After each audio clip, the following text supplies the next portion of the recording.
The massive space station called Harmony's Edge floated in the dark between stars. It was bigger than most moons, with shining metal towers that reached out like fingers into space. Inside its main council chamber, beings from across the galaxy sat around a huge circular table. They had come together for an emergency meeting that had never happened before in 3,000 years. Ambassador Zexthari stood at the center of the room. His blue skin shimmered under the bright lights and his forearms moved as he spoke. He was angry, and everyone could see it in the way his head tentacles twitched. The other aliens in the room watched him carefully. There were the stone-like Kronar with their gray faces, the floating ethereals who glowed like ghosts, and dozens of other species. All of them were important leaders in the Galactic Confederation. "This is impossible," Zexthari said, his voice echoing through the chamber. "In 3,000 years, no species has ever rejected our offers. Every single one. The humans have said no to everything we have given them." He pressed a button and pictures appeared in the air above the table. They showed a small blue planet with white clouds and green lands. Earth looked peaceful and quiet compared to the war-torn worlds the Confederation usually dealt with. "We offered them protection," Zexthari continued. "They said no. We offered them trade deals that would make them rich. They said no. We even offered to move them to better worlds with more resources. Still no." General Thokmar of the Kronar Empire slammed his stone fist on the table. The sound was like thunder. "These humans are insects. Their ships are made of metal and fire. Our shields can stop anything they have. Why do we waste time talking?" "Because," said Ethereal Prime Whisper of Stars, her voice like wind through leaves, "we follow the law. Every species gets a chance to join us peacefully. But these humans..." She paused and her glow became dimmer. "They are different, strange." The other aliens nodded. They had all heard the stories. When Confederation ships first found Earth, the humans seemed normal. Primitive but normal. They had basic space travel and simple weapons. Their planet was nice but nothing special. The aliens thought it would be easy to add Earth to the Confederation like they had done with thousands of other worlds. But the humans were not like other species. When the Confederation ships landed, the humans did not bow down or run away. They stood their ground and asked questions. They wanted to know everything about the aliens. Their technology, their government, their history. At first the aliens thought this was cute. Young species were often curious. Then the humans started saying no. "What exactly did their leader say this time?" asked Council Speaker Velnash. Her silver eyes looked tired. She had been dealing with the human problem for months. Zexthari activated another display. The image of a human woman appeared. She had short brown hair and wore a dark blue uniform with strange symbols on it. Her face was calm, but her eyes were hard like stone. "Captain Sarah Chen," Zexthari said. "She claims to speak for all humans." This is what she said when we gave them our final offer. The recording began to play. Captain Chen stood on the bridge of a human ship. Behind her, other humans worked at glowing screens and control panels. Everything looked simple compared to Confederation technology. "People of the Galactic Confederation," Chen said in perfect galactic standard language, "we have listened to your offers. We have considered your terms, and we reject them all." The aliens in the council chamber shifted uncomfortably. No one had ever spoken to the Confederation like this. Chen continued, "You ask us to give up our home. You ask us to follow your laws without question. You ask us to become servants in our own galaxy. We will not do this. Earth is our world. Humanity will remain free." "But what did she say at the end?" whispered Council Speaker Velnash. Zexthari's tentacles curled with anger. She said, "Come and take what you think you can." The room fell silent. Those words were not just a refusal. They were a challenge, a threat. No primitive species had ever threatened the Confederation before. General Thokmar stood up, his massive form casting shadows across the table. "Then we will. The 47th Pacification Fleet is ready. 1,000 ships. We have never lost a battle. The humans have perhaps 200 ships," added Admiral Kesta of the Aquatic Worlds. "Their weapons are projectile-based, primitive. Our shields will stop them like rain." But Ethereal Prime Whisper of Stars looked worried. Her glow pulsed slowly, the way it did when she was thinking hard. "Something feels wrong about this. The humans are too calm, too confident. When we threaten other species, they panic. They beg. These humans just..." "Watch us, you worry too much," Zexthari said. "They are young and foolish. They do not understand what they face. The Confederation has brought peace to 10,000 worlds. Sometimes peace requires force. The vote was quick. Every council member raised their hand or tentacle or glowing orb. The decision was unanimous. The 47th Pacification Fleet would move against Earth. They would crush human resistance and add another world to the Confederation. It would be quick and clean, like always. As the council meeting ended and the aliens returned to their ships, none of them noticed the small listening device hidden in the chamber's ceiling. It was so tiny and advanced that their sensors could not detect it. The device recorded everything and sent the information through quantum communication channels to a receiver very far away. On Earth, in a hidden bunker beneath the Rocky Mountains, Captain Chen watched the council meeting end. She sat in a chair surrounded by screens and data displays.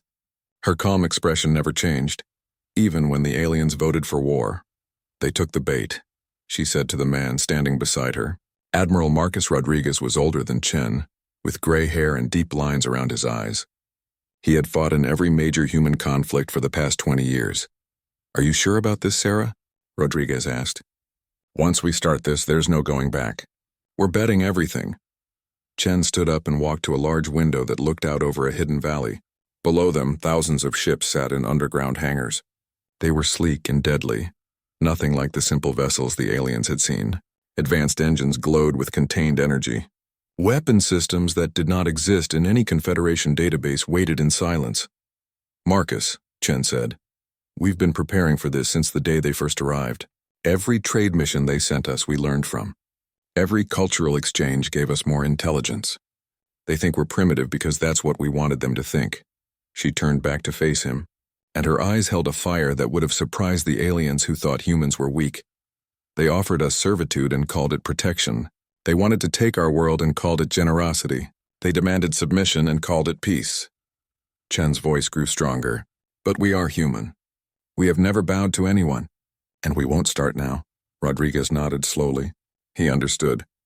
This was not just about Earth. This was about the future of humanity among the stars. They could accept slavery disguised as safety, or they could fight for the right to stand as equals. "Send the signal," Chen ordered.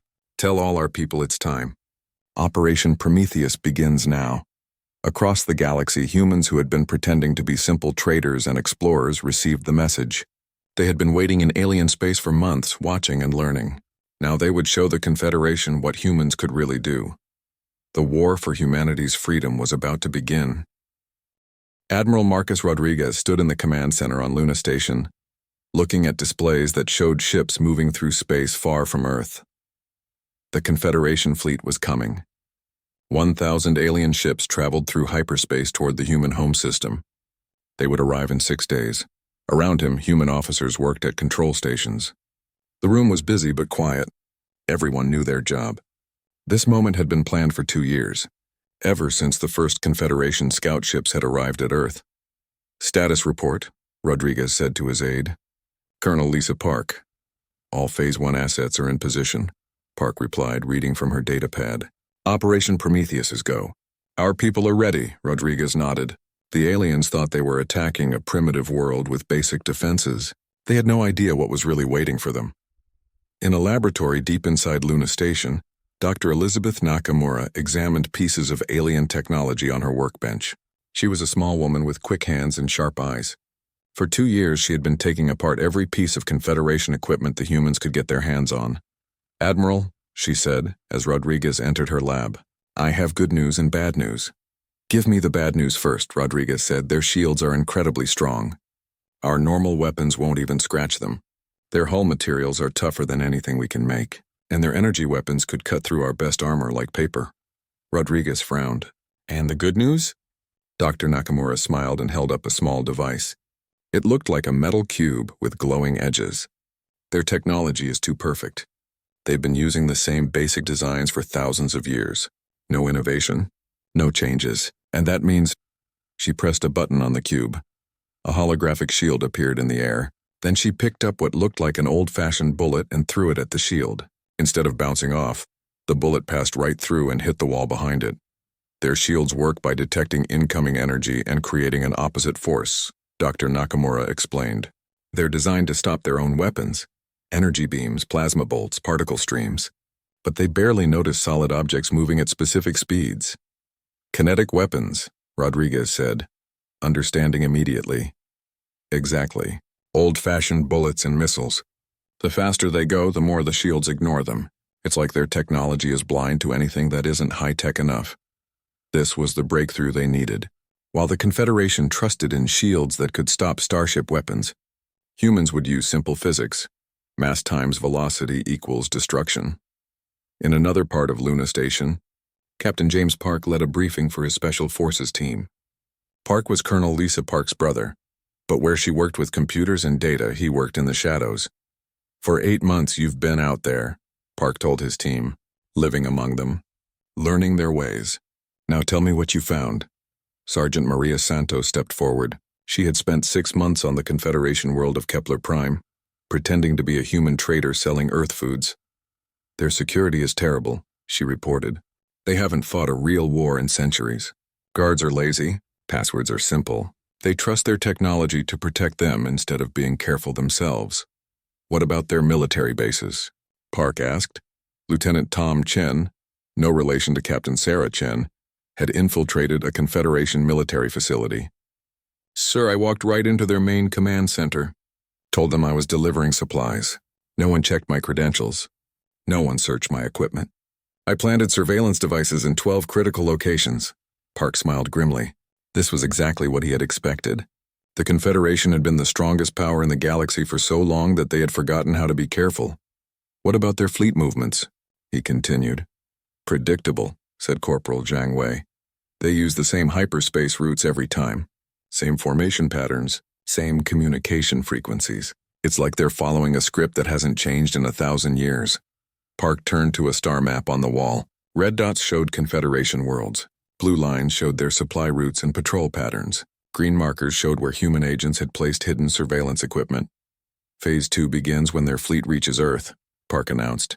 Every supply depot, every communication relay, every military base that we've marked will go dark simultaneously. They'll lose contact with half their empire before they even know we're there. Meanwhile, in the asteroid belt between Mars and Jupiter, something that looked like a normal asteroid was actually anything but normal. Inside the hollow rock, human engineers worked on the final preparations for their secret weapon. Chief Engineer Robert Kim wiped sweat from his forehead as he checked the massive engine hidden inside the asteroid. Around him, dozens of similar rocks floated in space. To any alien scanner, they looked like natural space debris. In reality, they were camouflaged warships. How many do we have ready?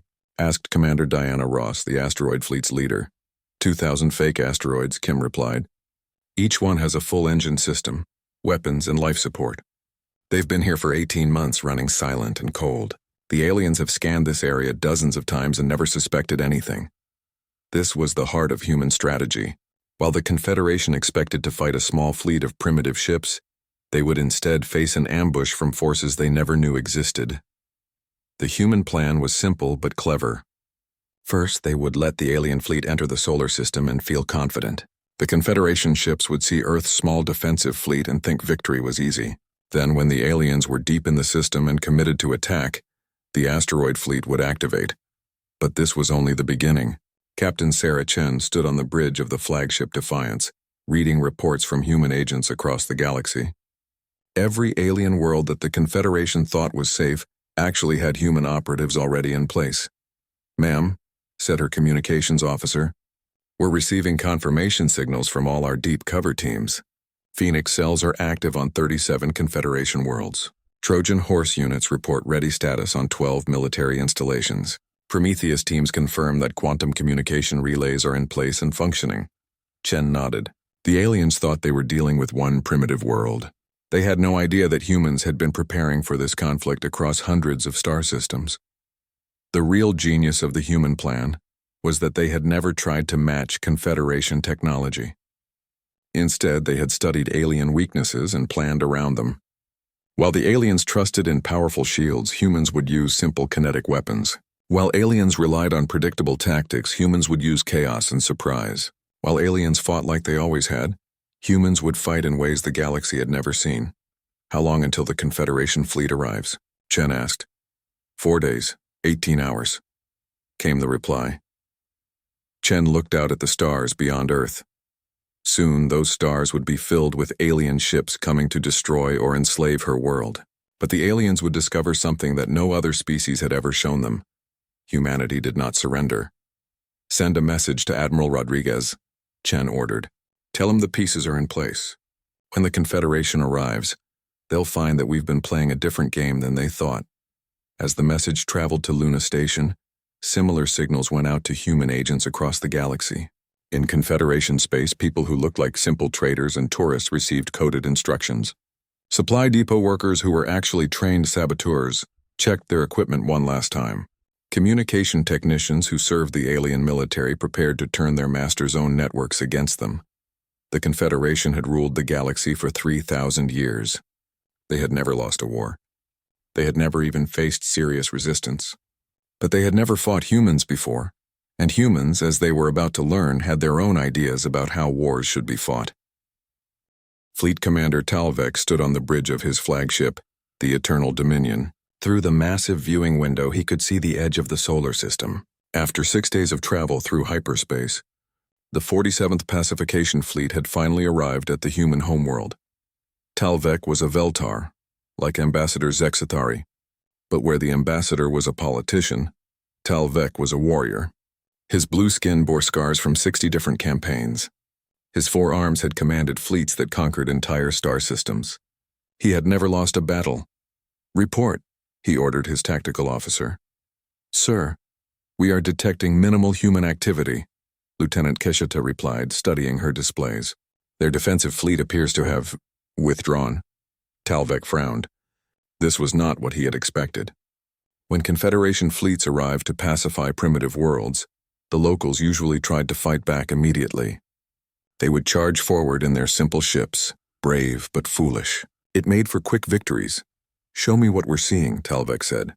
The main display lit up with a tactical map of the solar system. It showed the positions of planets, moons, and asteroids. But where Talvek expected to see hundreds of human ships defending their world, he saw almost nothing.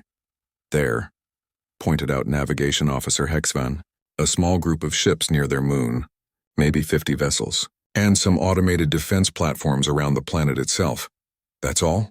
Talvek asked. He had brought 1,000 ships to fight what looked like a token force.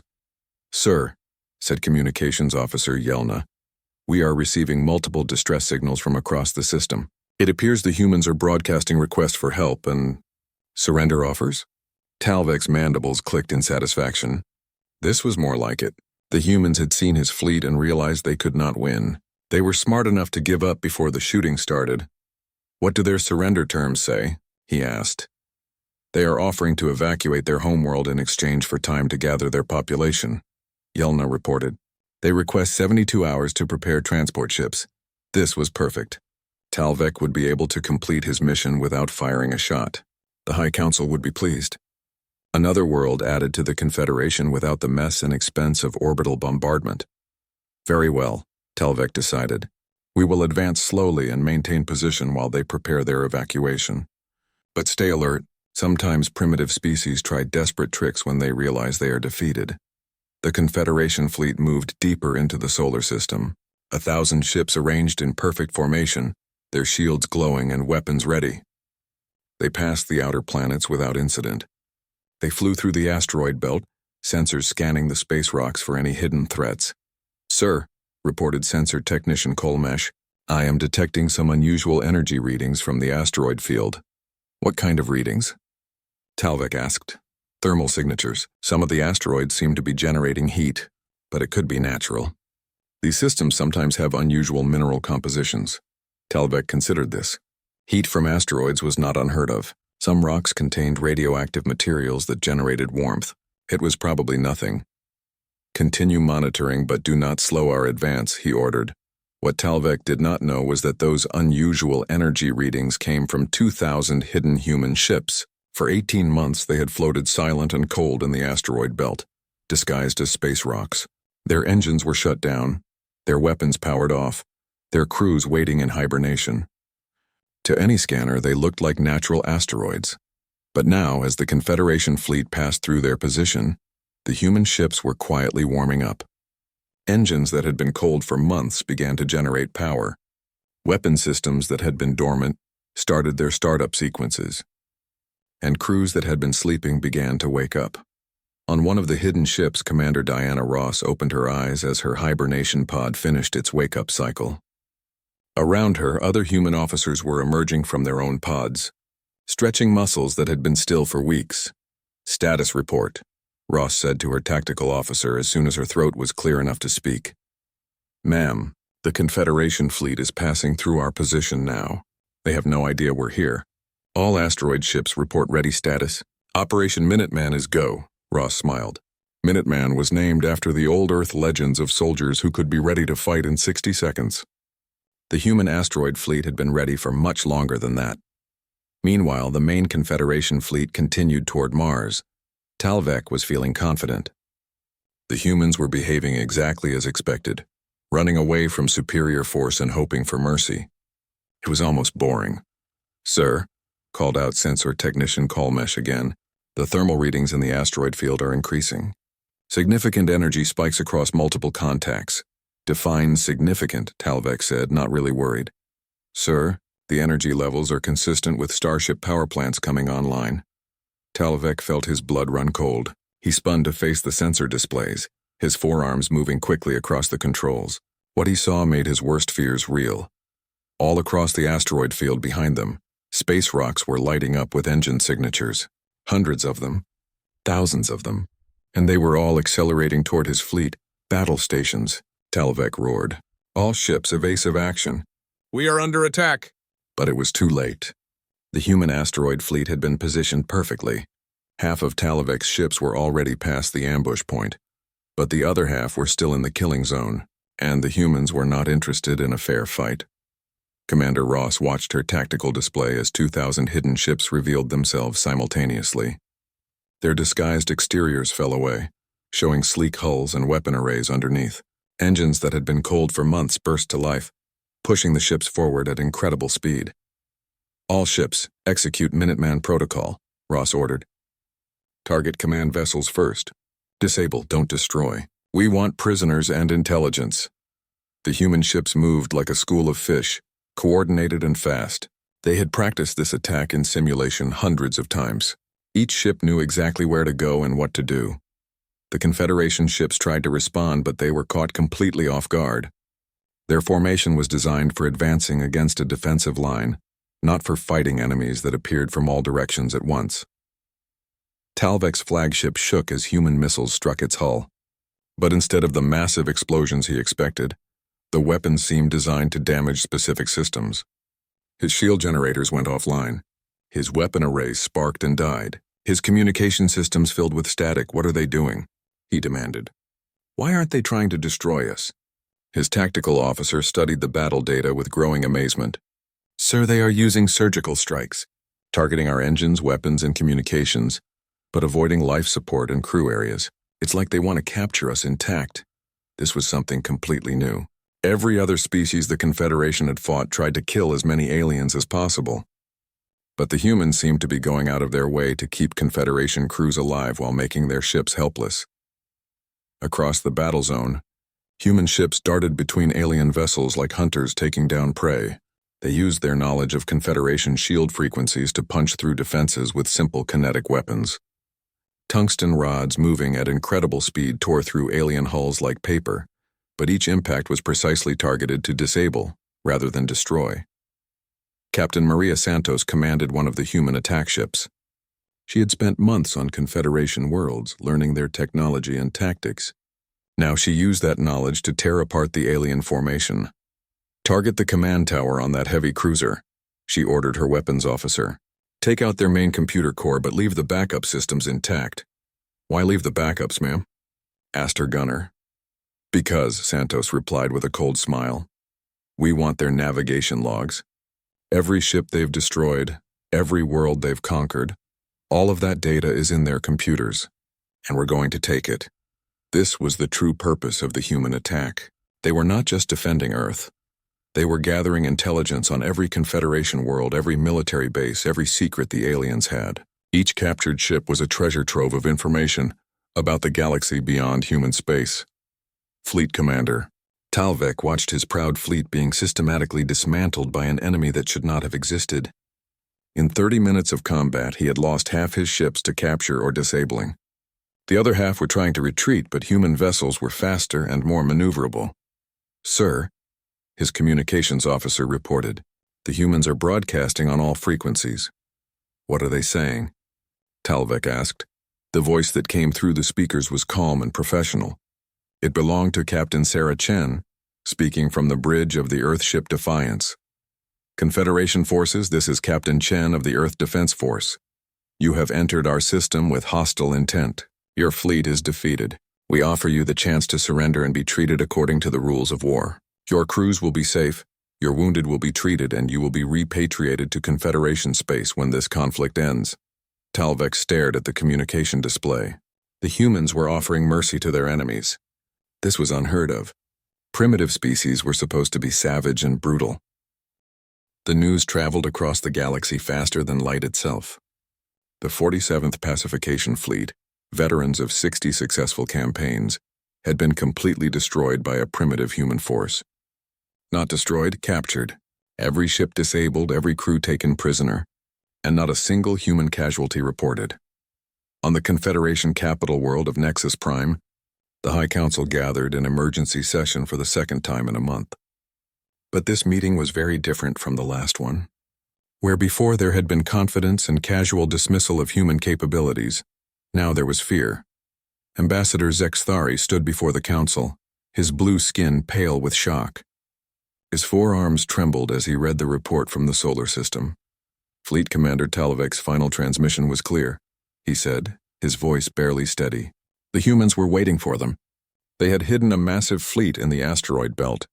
Our ship's weapons could not penetrate their defenses, but their simple projectile weapons cut through our shields like they were not there.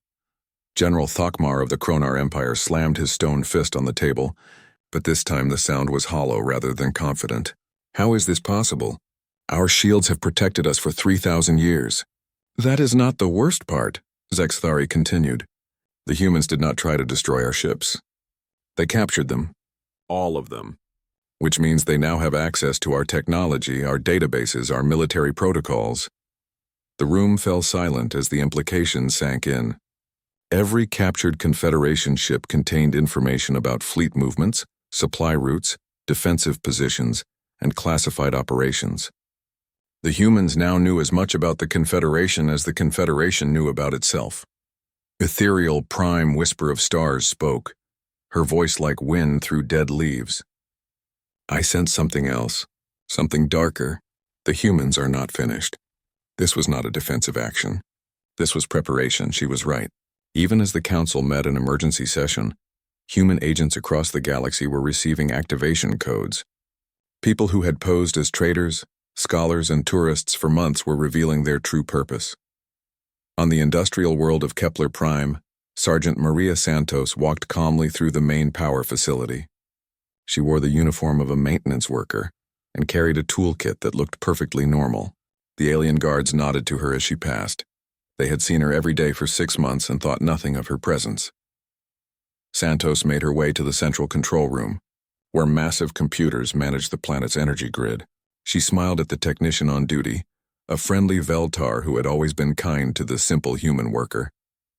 "Just checking the backup systems," Santos said casually as she opened her toolkit.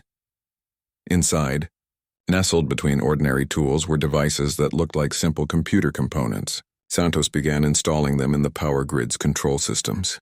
To any observer, she appeared to be performing routine maintenance. But these were not maintenance tools. They were quantum viruses designed by human military intelligence. Once installed, they would lie dormant until activated by a special signal. When that signal came, they would simultaneously shut down power grids across dozens of Confederation worlds. Similar scenes were playing out across the galaxy. Human agents who had spent months building trust and establishing themselves as harmless civilians were now moving to their real objectives. Lieutenant Tom Chen stood in the communication center of a major Confederation military base. He had been working there for 4 months as a cultural exchange student, supposedly learning about alien technology. The base commander had been proud to show off Confederation capabilities to the primitive human. Now, Chen moved quickly through the communication arrays, installing quantum transceivers that would allow human forces to intercept and redirect all military communications from this facility. When the time came, Confederation commanders would receive false orders while humans listened to every real transmission. "How is your research progressing?" asked Base Commander Velkoth as he entered the communication center. "Very well, sir," Chen replied with a smile. "Your people have been so helpful. I'm learning so much about how advanced your systems are," Velkoth preened with pride. He had no idea that the young human had just turned his entire communication network into a weapon, pointed at the Confederation itself. On Earth, Captain Sarah Chen stood in the war room beneath the Rocky Mountains. Watching reports come in from agents across known space, green lights appeared on a massive star map as each team reported successful infiltration of their targets. "Status. Report," she said to Colonel Lisa. "Park, Phoenix phase is 93%. Complete," Park replied. "We have active assets on 42 Confederation worlds, 17 military installations, and 8 major industrial centers. Trojan horse protocols are in place at 12 communication hubs and 6 fleet command bases." Chen nodded with satisfaction. For 8 months, while the Confederation had been making their demands and threatening war, humans had been spreading across alien space like a virus. Every diplomatic meeting, every trade negotiation, every cultural exchange had been an opportunity to place agents in critical positions. "What about our deep strike capability?" Chen asked. Admiral Rodriguez stepped forward. Behind him stood a woman Chen had never seen before, tall with short black hair and intense green eyes. She wore a uniform that looked like standard Earth Defense Force, but with markings Chen did not recognize. "Captain Chen, meet Captain Elena Vasquez," Rodriguez said. "She commands our new experimental fleet." Chen studied the stranger. "What experimental fleet?" Vasquez smiled, and there was something predatory about it. "The ships we built using captured Confederation technology. We've taken their designs and improved them with human engineering. Faster engines, better weapons, stronger hulls. We call them the Prometheus class." "How many ships are we talking about?" Chen asked. 50 prototype vessels fully crewed and ready for combat," Vasquez replied. "Each one is faster and more powerful than anything in the Confederation fleet. We've been testing them in the outer system while you were dealing with the diplomats." This was news to Chen. She had known that human engineers were studying captured alien technology, but she had not realized they were already building ships with it.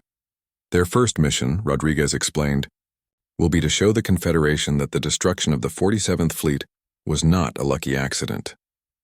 We're going to hit 3 major Confederation worlds simultaneously, not to conquer them, to prove we can reach them." The plan was brilliant in its simplicity. The Confederation believed that humans were trapped in their own solar system, dangerous only if aliens came to them. They had no idea that human ships could now travel faster than Confederation vessels and strike anywhere in the galaxy. Meanwhile, on Nexus Prime, the emergency council session was becoming more heated by the hour. "We must mobilize every fleet," shouted General Thokmar. "Crush these humans before they become a real threat." "With what?" demanded Admiral Kesta. "The humans have our complete fleet databases. They know where every ship is positioned, where every supply depot is located, where every weakness exists. If we move our fleets, they will know about it before our own crews do." "Then what do you suggest?" asked Council Speaker Velnash. Ethereal Prime Whisper of Stars rose from her floating platform. Her glow had dimmed to almost nothing, a sign of deep concern among her people. "I have been analyzing the human actions," she said slowly. "This is not random aggression. This is a carefully planned campaign that has been in development since their first contact with us. They have been preparing for this war since the day we met them." "That's impossible," Zexthari protested. "We offered them peace. We offered them everything they could want." "No," Whisper of Stars replied. "We offered them slavery disguised as protection. We demanded surrender disguised as negotiation, and they have been planning to show us the difference between the two." As if summoned by her words, alarms began sounding throughout the Confederation capital. Emergency lights flashed as reports flooded in from across the galaxy. The power grid on Kepler Prime had gone dark. Communication networks on 6 different worlds had failed simultaneously. 3 major military bases were reporting complete system failures, and in the space above the mining world of Asteroid Station 7, human ships had appeared from nowhere. and were systematically destroying the orbital defense platforms. The Second Human War had begun. But unlike any conflict in galactic history, this war was not being fought between fleets meeting in open space. It was being fought by an enemy that was already inside Confederation space, that had been living among aliens for months, that knew their targets better than the defenders themselves. Captain Sarah Chen smiled as she watched the reports come in. The Confederation had ruled the galaxy through overwhelming force and the fear of that force. But humans had learned something that the aliens had forgotten in their 3,000 years of dominance. Fear worked both ways, and now it was the Confederation's turn to be afraid. 1 year had passed since the first ultimatum was given to humanity. 1 year since Captain Sarah Chen had stood before the Galactic Confederation and rejected their demands. 1 year since the war that would change the galaxy forever had begun. Now above the capital world of Nexus Prime, space itself seemed to be on fire. Admiral Marcus Rodriguez stood on the bridge of the flagship New Prometheus, watching as 10,000 human vessels emerged from hyperspace in perfect formation. Each ship was a masterpiece of combined human innovation and captured alien technology. Their hulls gleamed with exotic energy, fields that painted the darkness between stars in sheets of brilliant light. The energy discharges from their advanced engines alone turned the planet's upper atmosphere into a display of colors that could be seen from the surface. Aurora-like patterns danced across the sky in reds, blues, and golds. It looked like the heavens themselves were burning. "Admiral," reported his tactical officer, "all ships are in position. The orbital defense platforms are powering up their weapons." Rodriguez nodded calmly. The Confederation had spent the past year rebuilding their defenses around Nexus Prime. Massive weapons platforms orbited the planet like deadly moons. The home fleet, what remained of it after human strikes across the galaxy, waited in defensive formation. But Rodriguez was not here to fight a battle. He was here to end a war. "Open a channel to the planetary government," he ordered. On the surface of Nexus Prime, in the Great Council chamber where this conflict had begun, the surviving members of the High Council watched the human fleet through their viewing screens. The sight was beyond anything they had imagined possible. Ambassador Zexthari, his blue skin now marked with stress lines that had not been there a year ago, stared at the display in disbelief. 10,000 ships, he whispered. Where did they get 10,000 ships? General Thokmar, the proud Kronar warrior, looked like he had aged decades in the past year. His stone-like features were cracked with exhaustion. "We destroyed their shipyards," he said hoarsely. "We bombed their industrial centers. How do they have more ships than when this war started?" The answer was floating above their heads. For a year, while the Confederation had been chasing human raiders and trying to defend against impossible attacks, humanity had been building, not just ships but an entire war machine designed around captured alien technology and human ingenuity. Every Confederation vessel that had been captured in that first battle had been taken apart and studied. Every weakness in alien design had been corrected. Every strength had been enhanced. The result was a fleet that looked like it, belonged in the far future rather than the present.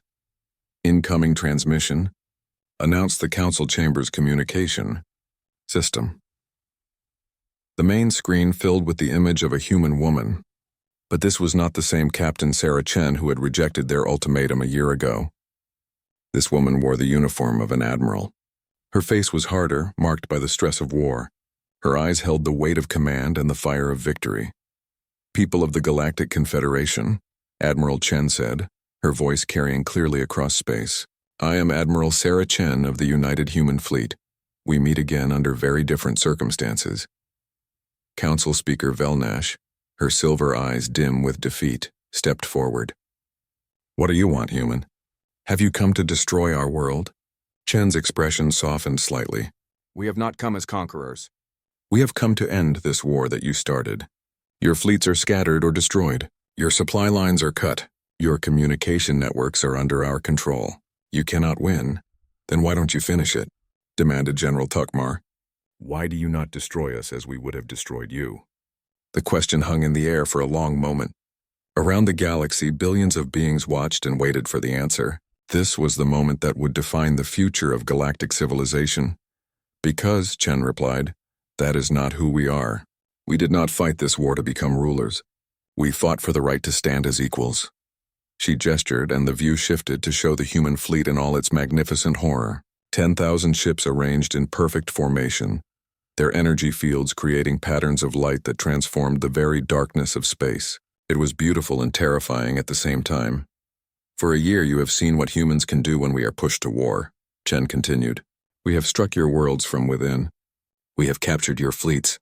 We have turned your own technology against you. We have shown you that the primitive species you tried to enslave has capabilities you never imagined. On the bridge of the new Prometheus, Admiral Rodriguez watched the tactical displays as Confederation forces maintained their defensive positions. The alien ships outnumbered the human fleet 3-1, but everyone knew it did not matter. Human ships were faster, stronger, and commanded by crews who had been winning impossible battles for a year. Sir, his weapons officer reported, the defense platforms are targeting us. Should we respond? Negative, Rodriguez replied calmly. This is a demonstration, not a battle. Maintain formation and continue broadcasting our message. The message was simple but powerful. The human fleet moved through its patterns like a perfectly choreographed dance, showing off capabilities that defied everything the Confederation thought they knew about warfare. Ships that could accelerate to impossible speeds, weapons that could punch through any known defense, shields that adapted to incoming fire in real time. But most impressive of all was the discipline. 10,000 warships, each one capable of destroying a city, moved with perfect coordination. No shots were fired. No threats were made. The humans simply demonstrated that they could have destroyed the Confederation capital whenever they chose to do so. In the council chamber, ethereal Prime Whisper of Stars spoke for the first time since the human fleet had arrived. Her glow was so dim it was barely visible. You have won, she said simply. What are your terms? Admiral Chen's image on the screen smiled, but it was not a smile of cruelty or triumph. It was the expression of someone who was tired of fighting and ready to build something better. Our terms are simple, she said. Complete withdrawal of all Confederation forces from human space.